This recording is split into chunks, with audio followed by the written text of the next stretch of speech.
Hello everyone, my name is Gaurav Kumar and I had recently completed my MTech from IIT Delhi in 2025. So let's discuss our today's sessions.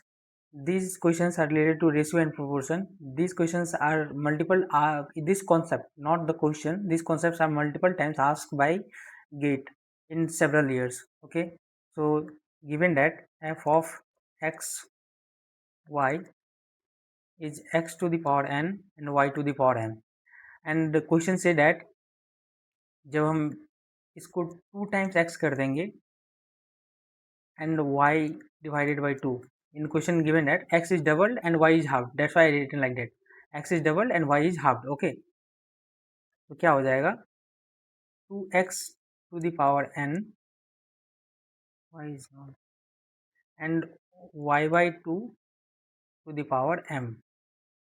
Okay, so 2 to the power n, x to the power n, y to the power m divided by 2 to the power m. Okay,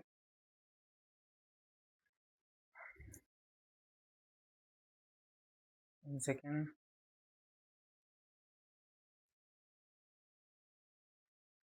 So we can say that 2 to the power n minus m, जब ये 2 two to the power m नीचे वाला denominator को हम जब denominator को numerator में लाएंगे तो क्या होगा 2 to the power n minus m. Okay, और इसे हम लिख सकते हैं x to the power n and y to the power m. So 2 to the power n minus m f of x y, इसे हम लिख सकते हैं क्योंकि हमने यहाँ पे क्या माना था, f of x y equal to x to the power n y to the power m given ही है क्वेश्चन में. So f x to the power y, second. So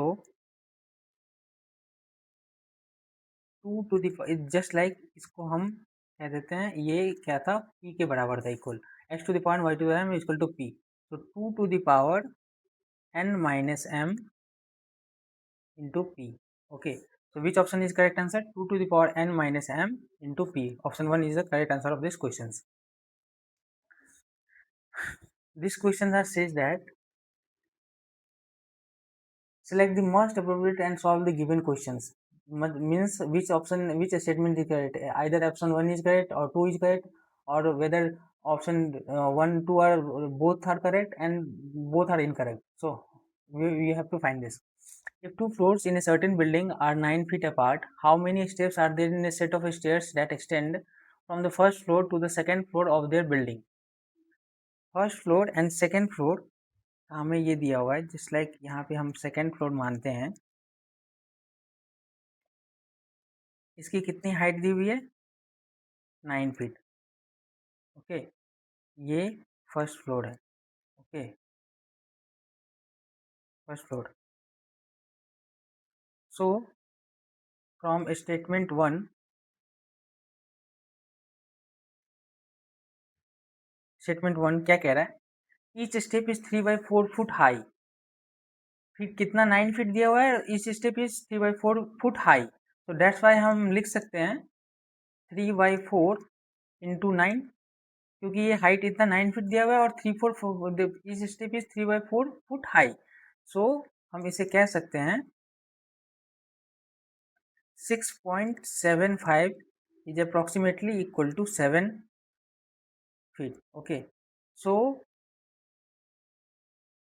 पूछा जा रहा है क्वेश्चन में, how many steps are there in set of stairs that extend from the first floor to second floor. 7 step. 7 step से हमें first floor से 7 floor तक हम लोग जा सकते हैं. ओके, ये हैंग कर रहा है और ये हम जा सकते हैं. तो 7 स्टेप इसका आंसर हो जाएगा, और each step is 1 foot wide. अगर हम इसे ध्यान से देखें तो विड्थ कितना दिया हुआ है, इससे हमें कोई फर्क नहीं पड़ता. हमें हाइट पता करनी थी, हाइट फर्स्ट फ्लोर से सेकंड फ्लोर तक कितनी जानी है, और वो स्टेटमेंट 1 अच्छे से कह रहा है. तो statement 1 is the correct answer of this question and statement 2 is the wrong, because width is not required. Statement 1 is sufficiently required for the solutions. Okay, in this question says that the variable cost of B manufacturing a product varies according to the equation B is equal to 4Q. and where Q is the quantity produced and fixed cost is given, and Q is the, according to the question, F is 100 by Q, how many unit of should be produced to minimize the total cost. हम लोग को minimise करना है, तो कभी भी minimise और maximise के क्वेश्चन दिया रहे तो उसे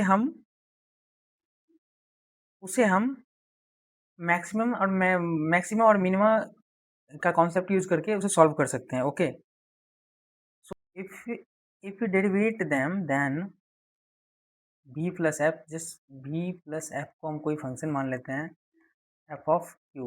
okay, 4q plus 100 divided by q. So f dash q कितना आ जाएगा हमारा, 4 plus minus 100 divided by q square. So 100 divided by q square equal to 4. So q square equal to 100 divided by 4. Okay. So q square equal to 4, 25 और q equal to कितना आ जाएगा, plus minus 5. हम double derivative जब हम इसका करेंगे F double dash q करेंगे तो कितना आ रहा है, अब डबल डैश क्यू करेंगे तो ये minus q to the power minus two plus 1 कितना आ जाएगा, 1 सेकेंड, ये 2 to the power minus 2 minus 1 minus 3 minus 100 divided by q to the power q. Okay, तो ये कितना आ रहा है, लेस देन 0 आ रहा है. सो लेस देन 0 आ रहा है, सॉरी, माइनस माइनस प्लस हो जाएगा, 1 सेकेंड,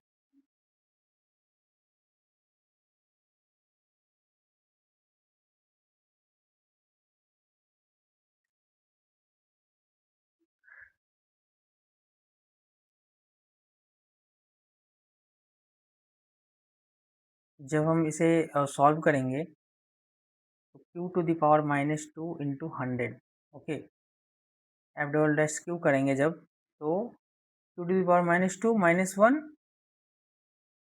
माइनस 2, और ये पहले से माइनस 1 था ही, ये माइनस 1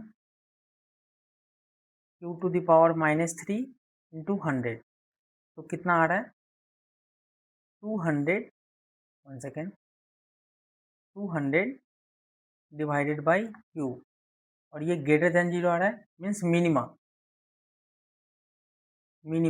और मिनिमा किस वैल्यू पे आ रहा है, +5 पे ये मिनिमा आएगा. ओके, तो this is the alternative, this is the method 2. Okay, जब भी हमारे क्वेश्चन में कहा जाए जो कि ये मिनिमाइज कर रहा है या मैक्सिमाइज कर रहा है, तो हम लोग इसे मिनिमम और मैक्सिमा के मेथड यूज करके इसे सॉल्व कर सकते हैं. ओके, और आप ऑप्शन के थ्रू भी जा सकते हो. ऑप्शन के थ्रू मैंने कैसे बनाया, जब q इक्वल टू हम लोगों ने 5 लिया, q इक्वल टू 4 लिया, q इक्वल टू 7 लिया, q इक्वल टू 6 लिया, और चेक करके देखा कि कौन सा ऑप्शन सही आ रहा है. तो हमारा ऑप्शन 5 जो मिनिमम वैल्यू दे रहा है 40, सो 40 is the correct answer of sorry 5 पे ये 40 आ रहा है, सो मिनिमम वैल्यू इज 40. किस पे आ रहा है, 5 पे, so 5 is the correct answer of this question. Okay, come to the next question. The cost function of product a firm is given by 5q squared, where q is the amount of production. The firm can sell the product at a market price of 50 per unit. The number of unit to be produced by the firm such that the profit is maximized. फिर से ये question आप गौर से देखो तो minima और maxima का ही problem है. ओके, इसमें क्या बोला जा रहा है, the number of unit produce such that the profit is maximize. So profit का फॉर्मूला पहले क्या होता है, आप पहले ये सोचो, प्रॉफिट का हम लोग क्या लिखते हैं, profit equal to selling price minus cost price. Selling price यहाँ पे क्या हो जाएगा, यहाँ पे 50 पर यूनिट प्रोड्यूस कर रहा है, और कितना, Q is the amount of production, और कितना ये प्रोड्यूस कर रहा है, the firm can sell the product at A market price of 50 per unit. कितना ये सेल कर रहा है, 50 पर यूनिट पे. सो 50 और q is the amount of production, so 50 q. Okay, और सीपी कितना हो जाएगा, कॉस्ट प्राइस कितना है, the cost production of product of firm is given by 5q square. So यहाँ पे ये 5q स्क्वायर, जब हम इसमें पुट करेंगे वैल्यू को तो कितना आएगा, selling price minus cost price 50Q minus 5Q square. Okay, 5Q square. Let's say this is equal to y. Okay, so y dash जब हम निकालेंगे तो कितना आएगा 50 minus 10Q. So Q let's say equal to 0. So Q is equal to कितना आ जाएगा 5. और हम जब इसका डबल डेरिवेशन निकालेंगे तो कितना आएगा -10 विच इज लेस देन 0. तो ये मैक्सिमा का कंडीशन आ रहा है. लेस देन 0 इसलिए मैक्सिमा आएगा, आप लोग सब जानते हैं मैक्सिमा आएगा. और ये किस वैल्यू पे आ रहा है, Q इक्वल टू 5 पे आ रहा है. Q equal to y double dash 5 करेंगे तो ये लेस देन 0 आ रहा है. तो Q का कितना, the number of units to be produce, the number of units कितना प्रोड्यूस हम करेंगे Q 5 नंबर ऑफ यूनिट हम प्रोड्यूस करेंगे, सो दैट हमारा प्रॉफिट मैक्सिमाइज हो जाएगा. So A is the correct answer of these questions. The function in this next questions given that the function is linear and has a value of 29 and x is equal to -2 and 39 at x is equal to 3. Find its value at x is equal to 5. तो ये simple सी questions है, आप थोड़ा सा दिमाग लगाओ कैसे ये लीनियर का इक्वेशन कैसे बनता है. y is equal to mx plus b. y is equal to ax plus b. Let's say ax plus b. So x is equal to -2 पे at x is equal to -2. Okay, at x is equal to -2 29 ये y आ रहा है -2a plus b. Okay, -2a plus b. This is equation number first. Given condition are there. Okay, and at x is equal to 3 पे कितना आ रहा है 39. Function की value कितना आ रही है 39. तो y equal to 39 and 3x plus 3a plus b. Okay, 3a plus b equal to 39. So यहाँ पे बोल रहा है ए और ये दोनों इक्वेशन को आप नॉर्मल इक्वेशन है आप सब सॉल्व कर लोगे. For the time being a equal to 2 आएगा और b इक्वल टू 29 आएगा. ओके, तो जब हम इसे इक्वेशन को लिखेंगे तो 2x plus 29. Okay, 2x plus b equal to 33 आएगा. 1 सेकेंड.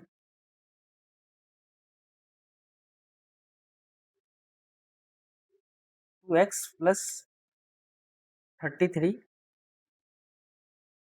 सो जब हम इसे x इक्वल टू 5 पे हमें सॉल्व करना है. कितना पूछ रहा है क्वेश्चन में, x इक्वल टू 5 पे कितना आएगा, तो 2 into 5 plus 33. Okay, 2 into 5 plus 33 कितना आ जाएगा 43 is the correct answer of this question. Okay, so now come to the next questions. A foundry has a fixed daily cost of Rs 50,000 where it operates at a variable cost of Rs 800 where Q is the daily production in tons. What is the cost of production per ton for a daily production of 100 tons? A foundry has a fixed daily cost हमें दिया गया है and a variable cost of 800 Q operates as a 800 Q. Okay, so total cost of production कितना हो जाएगा, total cost of production of 100 tons. 100 tons में पूछ रहा है हमें, इसलिए 100 टन्स कितना आ जाएगा 50,000. ये कह रहा है जी कि फिक्स डेली कॉस्ट है, डेली कॉस्ट इतना ही है. और 800 क्यू ये एडिशनल कर रहा है, ये variable cost of 800 q. That's why I written like that. Okay, 1 second. 800 q. Okay, so हम लोग लिख सकते हैं इसे 50,000 और 800 What is the cost of the RS per ton for a daily production of 100 tons? So daily production of 100 tons को हम 100 Q equal to 100 लिख सकते हैं, और इसे जब आप सॉल्व करोगे तो 1,30,000 आएगा. ओके, 1,30,000. एंड पूछ रहा है cost per ton. Cost per ton 1,30,000 divided by 100. Okay, so ये 1300 आएगा. Okay, 1300 is the answer of this question. 1300 ton per daily cost of production करेंगे तो हमें ये आंसर मिलेगा. What is the cost of production? तो cost of production is 100 per ton. Okay, simple सा है. आप ये पहले सोचो जी कि ये फिक्स डेली कॉस्ट कितना कर रहा है, 50,000. एंड वेरिएबल कॉस्ट हम लोगों ने daily fix cost plus variable cost हम लोगों ने ऐड किया, और उसके बाद जो हमें निकला उससे हमें पूछ रहा है जी कि 100 टन पर टन की वैल्यू कितनी आएगी. जब हम 100 से डिवाइड कर देंगे तो पर टन की वैल्यू हमें निकल के आ जाएगी. Okay, come to the next questions. The current erection cost of a structure Rs 13,200. If the labor wages per day increase by 1/5 of the current wages and working hour decrease by 1/24 of the current period, then the new cost of erection is what? Erection का सबसे पहले आप सोचो कि erection का formula क्या होगा. हमें इरेक्शन ही पूछ रहा है. The erection cost of a structure equal to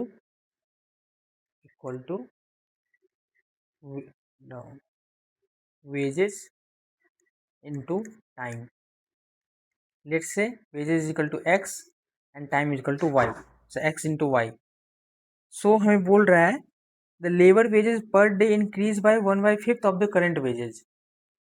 1/5 increase कर रहा है. So let's say पहले 1 था, तो the labor wages per day increase हो जाएगा तो कितना कितना आएगा. पर डे इंक्रीज हो जाएगा if the labor, तो labor wages न्यू कितना आएगा 1 + 1/5. जब आप इसे सॉल्व करोगे तो 6/5 ऑफ द करेंट वेजेज. आएगा. Okay, and the working hour decrease. So working hour पहले कितना था working hour 1. Okay, so working hour new कितना आ जाएगा. क्या क्वेश्चन में कह रहा है वर्किंग आवर डिक्रीज हो रहा है 1/24 आवर से. Working hour decrease by 1/24. So 1/24 1 decrease होगा, तो 1/24 डिक्रीज हो रहा है. तो 24 - 1 23. 23 divided by 24th of the current period. Okay, so new erection कितना आ जाएगा.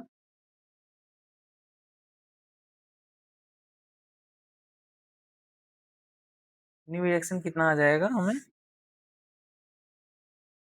x into y. Okay, and the x into y और न्यू पहले का प्रीवियस इरेक्शन कितना था. current direction of the cost of a structure is 13,200. okay, so x into y and the current wages into period. so current, one second.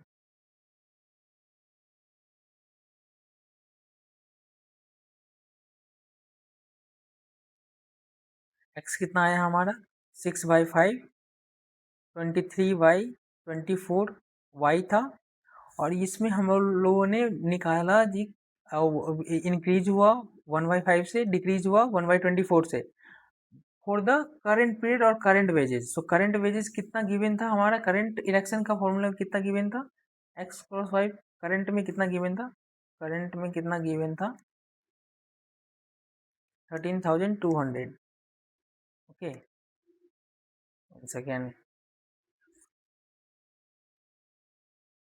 13,200 हमारा given था. तो that's why 13,200 यहाँ पे आ जाएगा. और जब आप इसे सॉल्व करोगे तो ये 15,180 is the answer of this question. Okay, easy है। हम लोगों ने सीधे डाटा को पहले पुट किया, कैसे ये बढ़ रहा है फिर घट रहा है, और करंट इरेक्शन का फॉर्मूला क्या हो जाएगा, वेजेस इनटू टाइम। और ये हमें पूछ रहा था then the new cost of erection in rupees. So rupees में कितना, रुपीज में पहले ये करंट इरेक्शन के कंपेयर में न्यू इरेक्शन में कितना कन्वर्ट होगा। तो इसलिए हम लोगों ने 13,200 से मल्टीप्लाई किया, और न्यू जो हमारा लेबर वेजेज आया था और न्यू हमारा वर्किंग आवर जो आया था उससे हम लोगों ने मल्टीप्लाई किया, तो 15,180 आ रहा है। अगर यही डिफरेंस पूछता तो हम लोग करेंट 15,180 माइनस 13,200 करते तो हमारा डिफरेंस निकल के आ जाता। ओके, सो क्वेश्चन को डिफरेंट टाइप से पूछा जा सकता है। Okay, so this is 15,180 is the answer of these questions.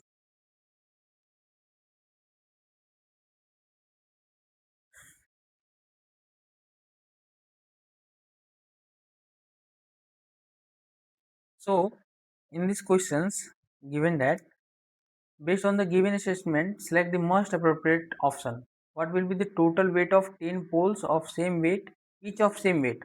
10 poles का same weight है, स्टेटमेंट 1:2 और 2:2, और statement 1 is sufficient for the given answer और statement 2 is sufficient for the given answer, और स्टेटमेंट 1 2 और both sufficient for the given answer or not. So we check one by one. So first statement given that we can find the total weight of 10 poles as follow. So let the weight of one pole is P. So from statement 1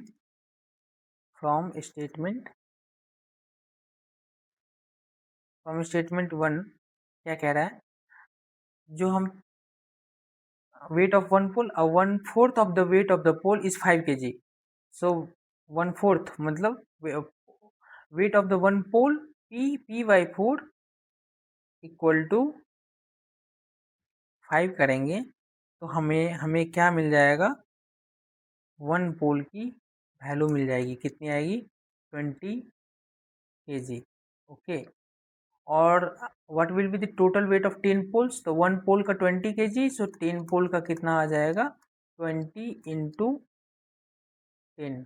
okay, तो 20 into 10 कितना आ जाएगा, 200 kg।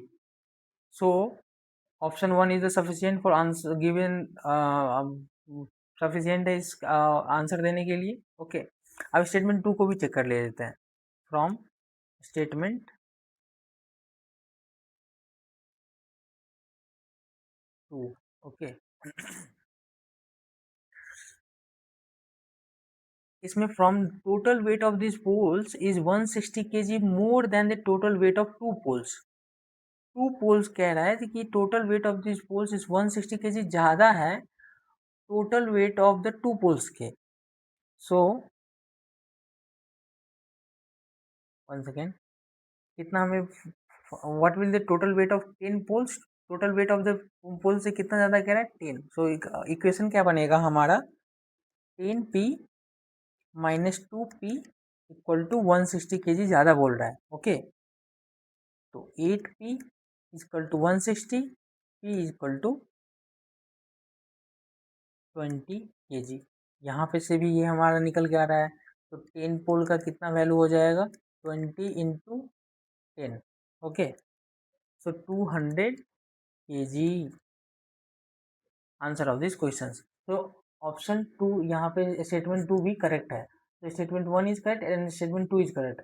अगर आपसे ये पूछा जाता है कि कौन सा ऑप्शन करेक्ट होगा, so both statement is true, so both statement is true. और अगर कुछ ने पूछा जाता था कि सब स्टेटमेंट 1 ही सफिशियंट है आंसर देने के लिए, तो आप ये नहीं टिक लगाते, लगाते थे कि option 1 and option 2 are both statement are equal, are sufficient to answer these questions. Okay, statement 1 is also able to solve this question, and statement 2 is also able to solve these questions. Okay, come to the next question. तो इसमें कह रहा है Raju has 14 currency notes in his pocket consisting of R S 20 notes and R S 10 notes. 14 currency notes है, 20 के notes है, 10 के notes है। The total money value of the note is 230। The number of 10 notes that Raju has. सो यहाँ पे हम break by break तोड़ के बनाएंगे। Okay, let number of 10 rupees note equal to x, then number of 20 rupees note कितना आ जाएगा हमारा 14 माइनस एक्स। ओके, सो हमें क्या कह रहा है 20 notes and 10 notes। Okay, so the total number of value of the note is 230। तो हम इससे लिख सकते हैं 10x प्लस 20। मैं बताता हूँ मैं कैसे इसको लिख रहा हूँ। So 14 minus x equal to 230। Total sum इसका कितना बता रहा था 230, और 10x की नोट्स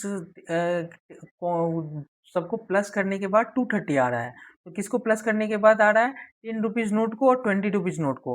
तो 20 रुपीज़ नोट को 10 into x plus 20 into 14 minus x equal to 230 आ रहा है। Okay, so x equal to यहाँ पे 5। जब आप इसे सॉल्व करोगे तो x इक्वल टू 5 आएगा। 1 second,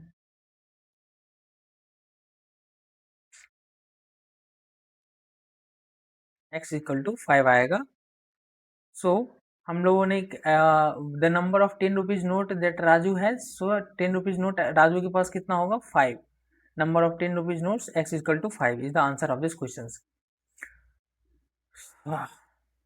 I hope this video is helpful for you. If this video is helpful for you, then please like and subscribe these channels and follow for more PYQ videos.